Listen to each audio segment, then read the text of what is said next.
Crédit photo, capture France Bleu Rock Voisine revient sur le devant de la scène.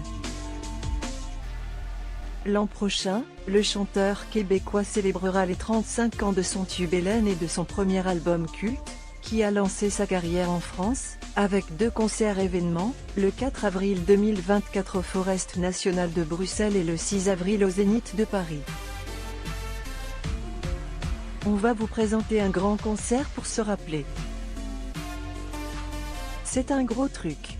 Avec des multiscènes, il y a des avancées de scène, comme on faisait à l'époque s'enthousiasme l'artiste de 60 ans dans l'émission Décibel sur France Bleu. S'il n'explique toujours pas l'incroyable engouement autour de ce titre emblématique, numéro 1 du top 50 durant 9 semaines en 1989, Rock Voisine est revenu sur sa relation compliquée avec Hélène. Le player Dailymotion est en train de se charger. var configuration égale new object. Configuration.video égale x8pf5r2. Configuration.param égale new object. Configuration.param.aspect-ratio égale 16. 9. Configuration.param.mute égale true. Configuration.param.enabled logo égale false.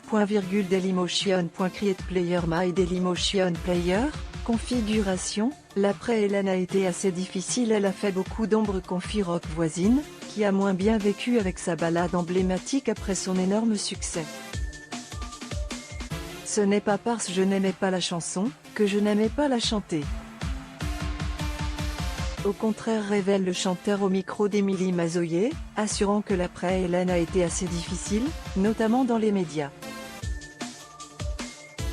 C'était compliqué, tu arrivais avec un nouvel album, une nouvelle chanson, comme le 2e single, et le premier truc qu'on me demandait c'était de chanter Hélène des pleurs aujourd'hui le crooner, rappelant qu'il a été réduit à cette seule chanson alors qu'il a tout de même sorti 30 albums dont 22 originaux.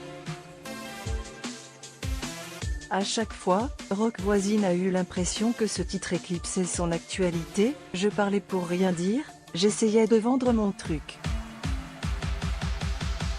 D'autant qu'il y avait des chansons, à mon avis, meilleures qu'Hélène.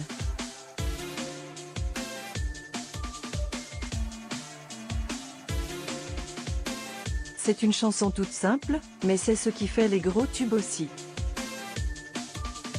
Ça reste qu'il y a des trucs après qui musicalement étaient meilleurs mais qui n'avaient pas de place. Je dois ma carrière francophone à Hélène alors que @rochevoisinervie fête les 35 ans de sa chanson Hélène en grande pompe, il revient au micro d'Émilie Radioffre sur sa relation parfois tumultueuse avec son tube dans #DécibelSFB #Hélène35. Le blâme est sur moi aussi. Que ça a été un gros problème de marketing.